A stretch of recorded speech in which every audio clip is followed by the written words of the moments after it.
In January, our class started a project on the city. Mrs. Haver, our teacher, divided us up into committees by where we live. That way we could work at home. My committee was me, Jimmy Fargo, and Sheila. Our topic was transportation. We decided to make my apartment the meeting place because I'm the only one of the three of us who's got his own bedroom. In a few weeks, each committee has to hand in a booklet, a poster, and be ready to give an oral report. The first day we got together after school, we bought a yellow poster board. Jimmy wanted a blue one, but Sheila talked him out of it. Yellow is a much brighter color, she explained. Everything will show up on it. Blue is too dull. Sheila thinks she's smarter than me and Jimmy put together, just because she's a girl. So right away she told us she would be in charge of our booklet and me and Jimmy could do most of the poster, as long as we check with her first to make sure she likes our ideas. We agreed, since Sheila promised to do 10 pages of written work and we would only do 5. After we bought the yellow poster board, we went to the library. We took out 7 books on transportation. We wanted to learn all that we could about speed, traffic congestion, and pollution. We arranged to meet on Tuesday and Thursday afternoons for the next 2 weeks. Our first few committee meetings turned out like this. We got to my place by 3:30, had a snack, then played with Gerbil for another half hour. Sheila gave up on cooties when Fudge lost his front teeth. But it still isn't much fun to have her hanging around. She's always complaining that she got stuck with the worst possible committee, and that me and Jimmy fool more than we work. We only put up with her because we have no choice. Sheila and Jimmy have to be home for supper before 5:30, so at 5 o'clock we start cleaning up. We keep our equipment under my bed in a shoebox. We have a set of magic markers, Elmer's glue, Scotch tape, a really sharp pair of scissors, and a container of silver sparkle. Sheila carries our committee booklet back and forth with her. She doesn't trust us enough to leave it at my house. The poster board fits under my bed along with our supplies. We stack the library books on my desk. The reason I make sure we clean up good is that my mother told me if I left a mess, we'd have to find someplace else to work. By our third meeting, I told Jimmy and Sheila that I'd figure out the solution to New York City's traffic problems. We have to get rid of the traffic, I said. There shouldn't be any cars or buses or taxis allowed in the city. What we really need is a citywide monorail system. That's too expensive, Sheila said. It sounds good, but it's not practical. I disagree, I told Sheila. It's very practical. Besides getting rid of traffic, it'll get rid of air pollution, and it'll get people to where they're going a lot faster. But it's not practical, Peter, Sheila said again. It costs too much. I opened one of my books on transportation and read Sheila a quote. A monorail system is the hope of the future. I cleared my throat and looked up. But we can't write a report just about the monorail, Sheila said. We'll never be able to fill 20 written pages with that. We can write big, Jimmy suggested. No, Sheila said. I want a good mark on this project. Peter, you can write your 5 pages about the monorail system and how it works. Jimmy, you can write your 5 pages about pollution caused by transportation. And I'll write my 10 pages on the history of transportation in the city. Sheila folded her arms and smiled. Can I write big? Jimmy asked. I don't care how big you write as long as you put your name on your 5 pages, Sheila told him. That's not fair, Jimmy said. This is supposed to be a group project. Why should I have to put my name on my 5 pages? Then don't write big, Sheila shouted. Okay, I'll write so small Mrs. Haver will need a microscope to see the letters. Very funny, Sheila said. Look, I told both of them. I think all our written work should be in the same handwriting. That's the only fair way. Otherwise, Mrs. Haver will know who did what, and it won't be a group project. Say, that's a good idea, Jimmy said. Which one of us has the best handwriting? Me and Jimmy looked at Sheila. Well, I do have a nice even script, Sheila said. But if I'm going to copy over your written work, you better give it to me by next Tuesday. Otherwise, I won't have enough time to do the job. And you two better get going on your poster. Sheila talked like she was the teacher and we were the kids. Me and Jimmy designed the whole poster ourselves. We used the pros and cons of each kind of transportation. It was really clever. We divided a chart into land, sea, and air, and we planned an illustration for each, with the airplane done in silver sparkle and the letters done in red and blue magic marker. We got halfway through the lettering that day. We also sketched in the ship, the plane, and the truck. When Sheila saw it, she asked, "Is that supposed to be a train?" "No," I told her. "It's a truck." "It doesn't look like one," she said. "It will," Jimmy told her, "when it's finished." "I hope so," Sheila said, "because right now it looks like a flying train." "That's because the ground's not under it yet," Jimmy said. "Yeah," I agreed. "See, we have to make it look like it's on a street. Right now, it does kind of look like it's up in space." "So does the ship," Sheila said. "We'll put some water lines around it," I told her. "And some clouds around the plane," Sheila said. "Listen," Jimmy hollered. "Did anybody ever tell you you're too bossy? This poster is ours. You do the booklet. Remember, that's the way you wanted it." "See, there you go again," Sheila said. "You keep forgetting this is a committee. We're supposed to work together." "Working together doesn't mean you give the orders and we carry them out," Jimmy said. My feelings exactly, I thought. Sheila didn't answer Jimmy. She picked up her things, got her coat, and left. "I hope she never comes back," Jimmy said. "She'll be back," I told him. "We're her committee." Jimmy laughed. "Yeah, we're all one happy committee." I put her poster under the bed, said goodbye to Jimmy, then washed up for supper. My mother was being pretty nice about our committee meetings. She arranged to have Fudge play at Ralph's apartment on Tuesdays and at Jenny's on Thursdays. Sam has the chicken pox, so he can't play at all. I was glad that next week would be our last committee meeting after school.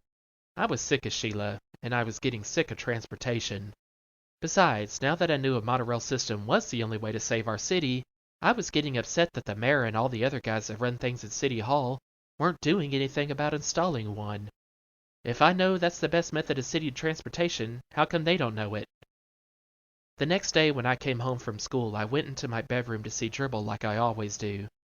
Fudge was in there, sitting on my bed. "Why are you in my room?" I asked him. I know where this is going. He smiled. "You know you're not supposed to be in here. This is my room." "Want to see?" Fudge said. "See what?" "Want to see?" "What? What are you talking about?" I asked. He jumped off my bed and crawled underneath it. He came out with our poster. He held it up. "See?" he said. "Pretty." "What did you do?" I yelled. "What did you do to our poster?" It was covered all over with scribbles in every color magic marker. It was ruined. It was a mess and it was ruined. I was ready to kill Fudge. Kinda hope you do, really. I grabbed my poster and ran into the kitchen to show it to my mother. I could hardly speak. "Look," I said, feeling a lump in my throat. "Just look at what he did to my poster." I felt tears come to my eyes, but I didn't care. "How could you let him?" I asked my mother. "How? Don't you care about me?" I threw down the poster and ran into my room. I slammed the door, took off my shoe, and flung it at the wall. It made a black mark where it hit. Well, so what? Soon I heard my mother hollering, and then Fudge crying. After a while, my mother knocked on my bedroom door and called, "Peter, may I come in?" I didn't answer. She opened the door and walked over to my bed. She sat down next to me. "I'm very sorry," she said. I still didn't say anything. "Peter," she began. I didn't look at her. She touched my arm. "Peter, please listen." "Don't you see, Mom? I can't ever do my homework without him messing it up. It just isn't fair. I wish he was never born. Never. I hate him." "You don't hate him," my mother said. "You just think you do." "Don't tell me," I said. "I mean it. I really can't stand that kid." "You're angry," my mother told me. "I know that and I don't blame you. Fudge had no right to touch your poster. I spanked him." "You did?" I asked. "Fudge never gets spanked. My parents don't believe in spanking." "You really spanked him?" I asked again. "Yes," my mother said. "Hard?" I asked. Dang, Peter, no need to be a sadist about this. "On his backside," she told me. I thought that over. "Peter," my mother put her arm around me. "I'll buy you a new poster board tomorrow. It was really my fault. I should never have let him into your room."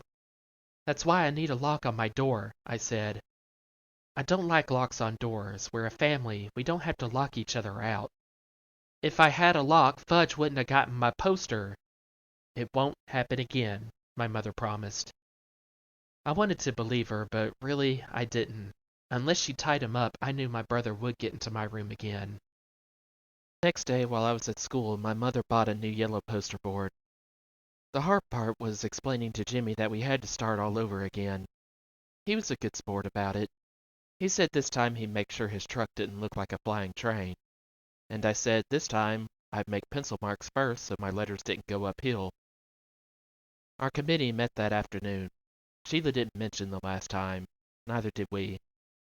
Me and Jimmy worked on the poster while Sheila copied our written work into the booklet. We'd be ready to give our oral report to the class on Monday.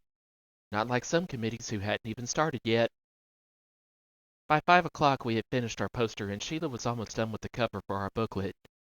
Jimmy walked over and stood behind her, watching her work. After a minute he yelled, "What do you think you're doing, Sheila?" I got up from the floor and joined them at my desk. I took a look at the cover. It was pretty nice. It said, "Transportation in the City." Under that it said, "By Sheila Tubman, Peter Hatcher, and James Fargo." And under that in small letters it said, "Handwritten by Miss Sheila Tubman." Now I knew why Jimmy was mad. "Oh no," I said, holding my hand to my head. "How could you?" Sheila didn't say anything. "It's not fair," I told her. "We didn't put our names on the poster." "But the cover's all done," Sheila said. "Can't you see that? I'll never get the letters so straight again. It looks perfect." "Oh no," Jimmy shouted. "We're not handing the booklet in like that. I'll rip it up before I let you." He grabbed the booklet and threatened to tear it in half. Sheila screamed, "You wouldn't! I'll kill you! Give it back to me, Jimmy Fargo!" She was ready to cry. I knew Jimmy wouldn't tear it up, but I didn't say so. "Peter, make him give it back." "Will you take off that line about your handwriting?" I asked. "I can't. It'll ruin the booklet." "Then I think you should rip it up," I said. Sheila stamped her foot. "Ooh, I hate you both." "You don't really," I told her. "You just think you do."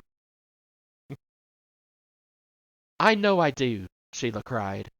"That's because you're angry right now," I said. I couldn't help smiling. Sheila jumped up and tried to get the booklet, but Jimmy held it over his head, and he's much taller than Sheila. She had no chance at all. Finally, she sat down and whispered, "I give up. You win. I'll take my name off." "You promise?" Jimmy asked. "I promise," Sheila said. Jimmy set the booklet down on my desk in front of Sheila. "Okay," he said. "Start." "I'm not going to make a whole new cover," Sheila said. "What I'll do is turn this bottom line into a decoration." She picked up a magic marker and made little flowers out of the words. Soon, handwritten by Miss Sheila Tubman turned into 16 small flowers. "There," Sheila said. "It's done." "It looks pretty good," I told her. "It would have looked better without those flowers," Jimmy said, "but at least it's fair now." That night I showed my mother and father our new poster. They thought it was great, especially our silver sparkle airplane. My mother put the poster on the top of the refrigerator so it would be safe until the next day, when I would take it to school. Now I had nothing to worry about. Sheila had the booklet, the poster was safe, and our committee was finished before schedule. I went into my room to relax. Fudge was sitting on the floor near my bed. My shoebox of supplies was in front of him. His face was a mess of magic marker colors, and he was using my extra sharp scissors to snip away at his hair. And the hair he snipped was dropping into Dribble's bowl, which he had in front of him on the floor. "See?" he said. "See, Fudge? Fudgy's a barber." That night I found out hair doesn't hurt my turtle. I picked off every strand from his shell. I cleaned out his bowl and washed off his rocks. He seemed happy. Two things happened the next day. One was my mother had to take Fudge to the real barber to do something about his hair. He had plenty left in the back, but just about nothing in front and on top. The barber said there wasn't much he could do until the hair grew back. Between his fangs and his hair, he was getting funnier looking every day. The second was my father came home with a chain latch for my bedroom door. I could reach it when I stood on tiptoe, but that brother of mine couldn't reach it at all, no matter what. Our committee was the first to give its report. Mrs. Haver said we did a super job. She liked our poster a lot. She thought the Silver Sparkle airplane was the best. The only thing she asked us was, how come we included a picture of a flying train?